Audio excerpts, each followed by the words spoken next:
कैसे हो दोस्तों। आज से ज्योग्राफी जीडीसी मेंस है। उसका हम लोग सीरीज शुरू कर रहे हैं। तो बेसिकली उसमें जितने भी टॉपिक हैं टॉपिक वाइज हम लोग नहीं पढ़ेंगे। हम लोग जो उस टॉपिक के क्वेश्चन हैं, अब तक जहाँ भी क्वेश्चन आए उनको क्वेश्चन को हम लोग सॉल्व करेंगे। फॉर एग्जांपल, जैसे थॉट का टॉपिक है, उसमें जोग्राफिकल थॉट का, ठीक है। तो जोग्राफिकल थॉट में जहाँ जहाँ क्वेश्चन आए हैं, मेनली हम लोग क्वेश्चन जो करेंगे यूपी पीसीएस जो पहले ऑप्शनल होता, यूपी पीएससी में जो ऑप्शनल होता था उसमें क्या क्वेश्चन आते हैं वो देखेंगे। प्लस जो पहले का आपको याद होगा कि जो यूजीसी नेट है, यूजीसी नेट में डिस्क्रिप्टिव पेपर आता था, उसमें से क्वेश्चन उठाएंगे। और तीसरा जो होगा आईएएस, इन तीन में से क्वेश्चन हम लोग लेंगे। आईएएस हो गया, और यूपीपीएससी में हो गया, और तीसरा हो गया यूजीसी नेट जो पहले डिस्क्रिप्टिव आता था, ठीक। इसके क्वेश्चन लेंगे हम लोग, इससे जो इम्पोर्टेंट क्वेश्चन होंगे वही लेंगे, ठीक है। तो इससे क्या होगा कि हमारे टॉपिक कवर हो जाए एक प्रकार से। जो रिवर्स इंजीनियरिंग वाली स्टडी है वो वाली करेंगे हम लोग, सीधे क्वेश्चन सॉल्व करेंगे और वहाँ से हमारे टॉपिक तैयार हो जाएंगे। क्योंकि आप देखेंगे जीडीसी का एग्ज़ाम यूपीपीएससी करा रहा है, ठीक है। यूपीपीएससी ही पहले ऑप्शनल पेपर कराता था अपर पीसीएस में। तो क्वेश्चन लगभग मुझे लगता है वहीं से ही आएंगे, उससे ज़्यादा नहीं आएंगे। और क्वेश्चन अगर हम तैयार कर ले तो टॉपिक ऑलरेडी अपने आप तैयार हो जाएगा, ठीक है। तो वहाँ से यही स्टार्ट करेंगे। तो अब पहले तो डेली हम लोग 2 या 3 क्वेश्चन करेंगे, ज़्यादा नहीं करेंगे, ताकि आप लोग याद भी कर सकें, ठीक।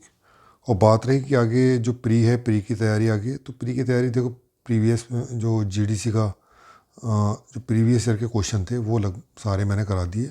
अब क्या बचा आपके पास, एक दो पेपर आप लोग ना यूजीसी नेट का कर लीजिएगा, है ना।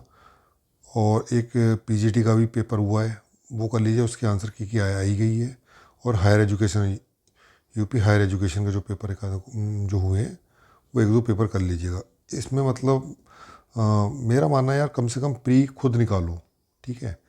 प्री खुद निकालो। आगे अगर मान लो कोई एग्ज़ाम है उसके 3 लेयर्स में है ना, तो उसका कम से कम प्री तो खुद निकालो। आपको पता है कि प्री पढ़ना कहाँ से है, ठीक है, कितने क्वेश्चन करने, कितना क्या करना, तो कम से कम प्री आप निकालने की कोशिश करो। जो मेंस है, मेंस के लिए आप लोग कोचिंग वोचिंग जो भी है उसके लिए आप ट्राई करो, ठीक। तो मेरा कहना यही है, प्री आप लोग निकालो। और अब मैं प्री की तो तैयारी नहीं कराऊंगा, अब मैं मेंस की ही तैयारी कराऊंगा, ठीक है। तो स्टार्ट करते हैं। स्टार्ट हमारा जो किससे करेंगे, हम लोग जोग्राफिकल थॉट से करेंगे। तो इसमें पहला क्वेश्चन हम लोग देख लेते हैं। पहला क्वेश्चन है, हेटनर ने भूगोल को सुदृढ़ सैद्धांतिक एवं वैज्ञानिक आधार प्रदान करने के लिए अपने समकालीन किसी भी भूगोलवेत्ता से अधिक योगदान दिया। तो बेसिकली बात कर रहे हैं हेटनर की। तो हमें स्टेटमेंट क्या है, इस स्टेटमेंट की समीक्षा करनी है कि हेटनर ने अपने टाइम के जो भी जितने भी जोग्राफर थे उससे अधिक योगदान दिया किसके संदर्भ में, भूगोल को अधिक सैद्धांतिक और वैज्ञानिक बनाने में। यानी इनसे पहले जो भूगोल चल रहा था वो कैसा चल रहा था, भूगोल चल रहा था डिस्क्रिप्टिव। तो डिस्क्रिप्टिव भूगोल चल रहा था, उसकी अपनी कमियां थी, ठीक है।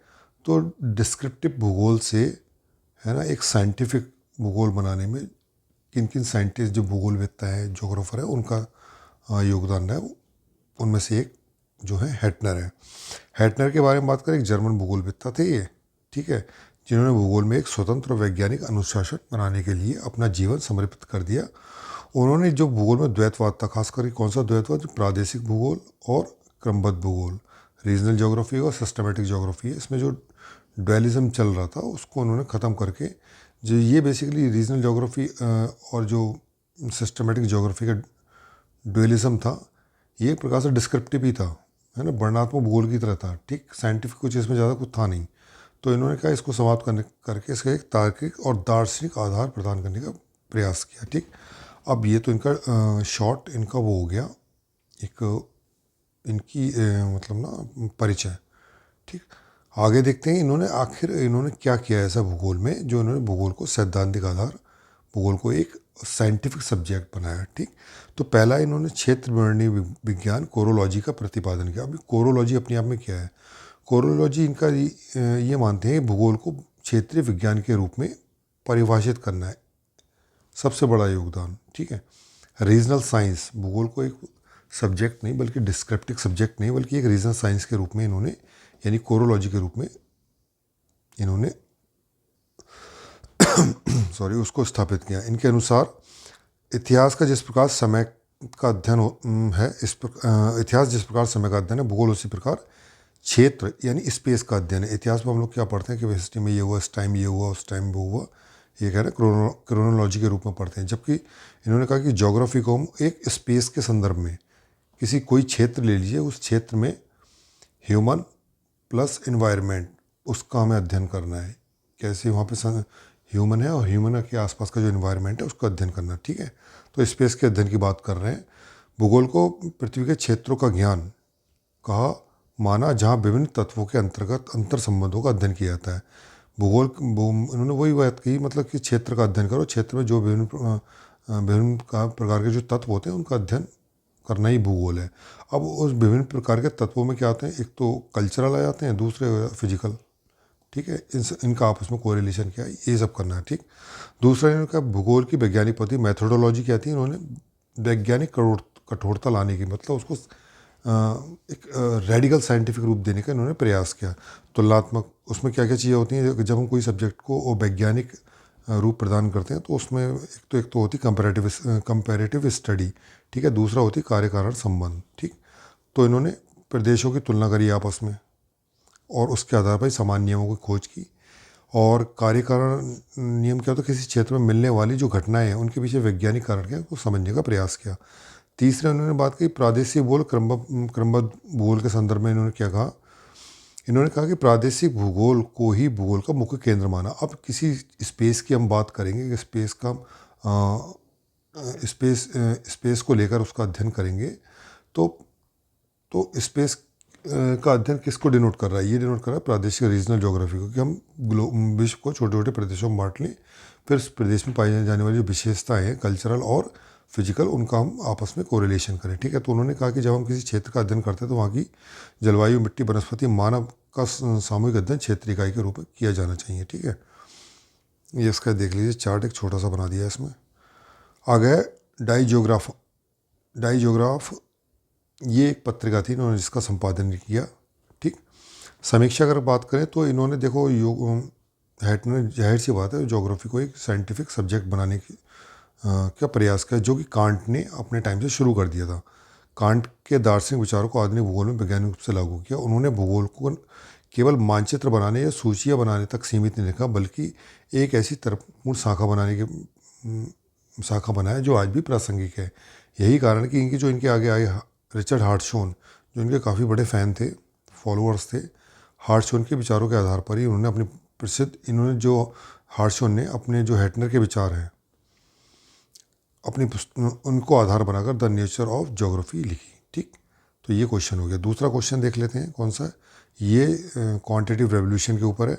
मात्रात्मक क्रांति क्या है, भौगोलिक अध्ययनों पर इसके प्रभाव की समीक्षा की है। तो मात्रात्मक क्रांति बेसिकली क्या थी, जब भूगोल में जो मैथमेटिकल और स्टैटिकल मॉडल का यूज़ किया जाने लगा तो वो मात्रात्मक क्रांति कहलाई, क्वांटिटेटिव रेवोल्यूशन कहलाई। ये कब हुआ, सेकेंड वर्ल्ड वॉर मेनली 1950 के आसपास ही बहुत तेज़ी से बदला। ठीक, इसका उद्देश्य क्या था, डिस्क्रिप्टिव भूगोल क्या होता है, बस उसको वर्णन किया जा रहा है, उसको हटा के इसकी जगह भूगोल को वैज्ञानिक और एनालिटिकल, है ना, साइंटिफिक और एनालिटिकल सब्जेक्ट बनाना था। ठीक है, यह विचारधारा किस पर आधारित थी, पॉजिटिविज्म पर आधारित थी, और जो केवल अनुभवजनित तथ्यों वैज्ञानिक पद्धति को ही ज्ञान का स्रोत मानती है। ठीक,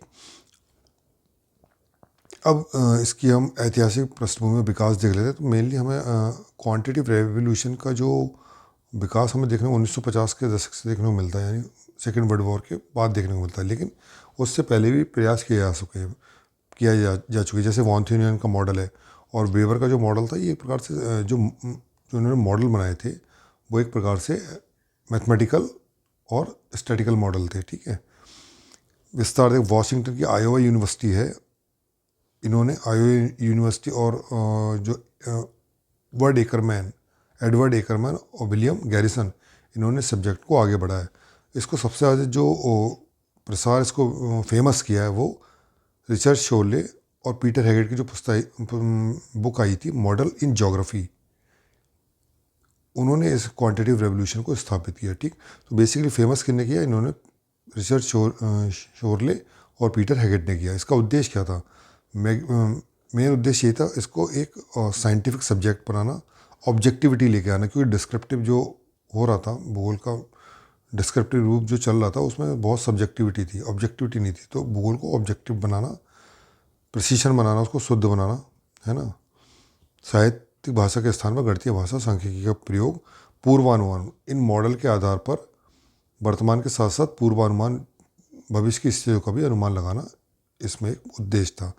भौगोलिक अध्ययनों पर इसका प्रभाव पड़ा, क्या पड़ा? तो सबसे पहले देखिए स्थानिक विश्लेषण, जो स्पेशल एनालिसिस है, इस पर क्या प्रभाव पड़ा? वस्तु और मानवीय गतिविधियों की व्याख्या को समझने के लिए इसने स्थानिक विज्ञान के रूप में विकसित किया गया। दूसरा, अवस्थिति मॉडल, जो अवस्थिति के जो लोकेशन मॉडल हैं, ठीक है, वो बनाए गए, जैसे कृषि वॉन थ्यूनियन मॉडल, वेबर का मॉडल, ठीक, क्रिस्टॉलर के मॉडल बनाने से आसान हुए। ठीक है, तकनीकी विकास में इसका बहुत यूज़ हुआ। वर्तमान में उपयोग होने वाले GIS system, remote sensing, GPS, यहाँ तक कि एआई में भी गया है। मॉडल ही चल रहे हैं जो एआई बेस्ड, जो भी जोग्राफिकल मॉडल बनाए जा रहे हैं, उसमें क्या हो रहा है? सबसे जो मैथमेटिकल और स्टैटिकल मॉडल का ही तो यूज़ किया जा रहा है मशीन लर्निंग में। मशीन लर्निंग क्या है? वो सब मैथमेटिकल मॉडल पे ही तो काम कर रही है। ठीक, नगरीय प्रादेशिक नियोजन, जो रीजनल प्लानिंग है और सिटी प्लानिंग, उसमें भी इसका यूज़ किया जा रहा है। ठीक है, तो इसकी तो ये तो इसका तुम्हारी यूज़ हो गया। इसका क्या क्या प्रभाव पड़ा? जो मेन क्वेश्चन था वो यही था कि भौगोलिक अध्ययनों पर इसका क्या प्रभाव पड़ा। ठीक, कुछ इसके क्रिटिसिज्म भी। क्रिटिसिज्म क्या है कि इसमें जो मानवीय पक्ष है उसको उसमें निगलेक्ट कर दिया गया है। मनुष्य को क्या मान लिया गया? इकोनॉमिक मैन मान लिया गया है। ठीक है, जबकि मनुष्य क्या इकोनॉमिक मैन थोड़ी ना है। हर समय वो अपनी सिर्फ जो ऑप्टिमम जो प्रॉफिट है, जो मैक्सिमम प्रॉफिट है, उसकी बात नहीं करता है वो। ठीक है, उसकी वो बात करता है ऑप्टिमम प्रॉफिट की। ठीक है, कभी कभी उसकी भावनाएं, इमोशन, उसके जो कल्चरल फैक्टर है वो काफ़ी हावी हो जाते हैं उसके ऊपर। ठीक, दूसरा है पूंजीवाद और यंत्रवाद, क्योंकि मॉड साइंस जो मैथमेटिकल मॉडल हैं और जो स्टैटिकल मॉडल हैं, इस तरह की रिसर्च करने के लिए काफ़ी पैसा चाहिए। तो बहुत सारे साइंटिस्ट ने कहा कि ये एक प्रकार से पूंजीवाद को ही बढ़ावा देता है। भाई भाई आप देखिए जी, सेटेलाइट भेजेंगे आप, सेटेलाइट से भेजने में कितना खर्च आएगा? ठीक है, तो सेटेलाइट से इमेज लेंगे, उसके आधार पर मॉडल बनाएंगे। ठीक, कंप्यूटर इसमें यूज़ होगा, नई नई मशीनें इसमें यूज़ होती हैं। ठीक है, तो इस टाइप की देखा जाए काफ़ी इसमें पैसा खर्च होता है। जबकि जो जो ट्रेडिशनल जोग्राफर वो मानते हैं, उनका भाई जोग्राफी क्या है? जोग्राफी पर रीजन में जाओ, उसका एनालिसिस करो, उसको समझो, उसको ऑब्जर्व करो। जोग्राफी को एक ऑब्जर्वेशन वाला सब्जेक्ट मानते थे। ठीक है,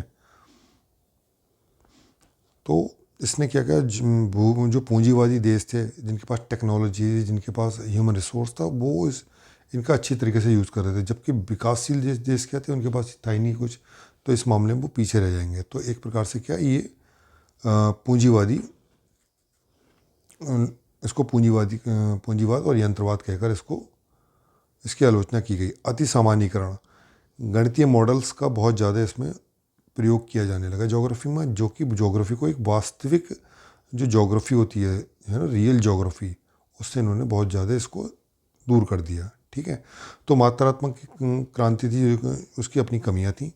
वो कमियों के कारण जो सर डडनलेस टाइम थे, इन्होंने इसको एक सिविल वॉर की संज्ञा दे दी। ठीक है, इसी के विरोध में देखा जाए तो मानवतावादी भूगोल, कल्याणपरक भूगोल, व्यवहारिक भूगोल, ये सब आए। ठीक, वर्तमान में अगर देखा जाए तो भाई देखो, जो जो मैथमेटिकल और स्टैटिकल मॉडल आज बहुत यूज़ होने लगे, क्योंकि इनके आधार पर प्लानिंग अच्छी की जा सकती है और भविष्य में फोरकास्ट वो भी अच्छा किया जा सकता है। लेकिन जो जो मनुष्य की जो जो नेचर है, उसकी जो इमोशंस हैं, उसकी जो ज़रूरतें हैं, उसको भी ध्यान में रखा जाने लगा। तो कुल मिला के वर्तमान में क्या चल रहा है, इन दोनों का ही मिला जुला रूप चल रहा है। ज्योग्राफी में हम व्यवहारवादी भूगोल, है ना, और मानवतावादी भूगोल, कल्याण ह्यूमन के जो ह्यूमन के कल्याण को भी हम नज़र रख रहे हैं। साथ में साथ क्वांटिटिव जो रेवोल्यूशन है, उसके भी फैक्टर को साथ में लेकर हम मिला के चल रहे हैं। ठीक, तो हम जितने भी मॉडल बना रहे हैं, जो कुछ भी बना रहे हैं भूगोल में यूज़ कर रहे हैं, चाहे जीआईएस का यूज़ कर रहे हैं, एआई आधारित मौसम मानचित्र यूज़ कर, सिटी प्लानिंग में इसका यूज़ कर रहे हैं, तो उसका सांख्यिकी मॉडल और का यूज़ हम कर रहे हैं, स्टैटिकल मॉडल का यूज़ कर रहे हैं, लेकिन साथ ही साथ हमारे अध्ययन में जो मनुष्य का कल्याण है उसको भी हमने साथ में इंटीग्रेट कर लिया है। ठीक है, तो इस प्रकार देखा जाए तो मात्रात्मक क्रांति कभी ख़त्म नहीं हुई है, इसकी प्रासंगिकता आज भी है और हमेशा बनी रहेगी। ठीक है, तो ये 2 क्वेश्चन कर लिए, बाकी आगे देखते हैं। Thank you so much.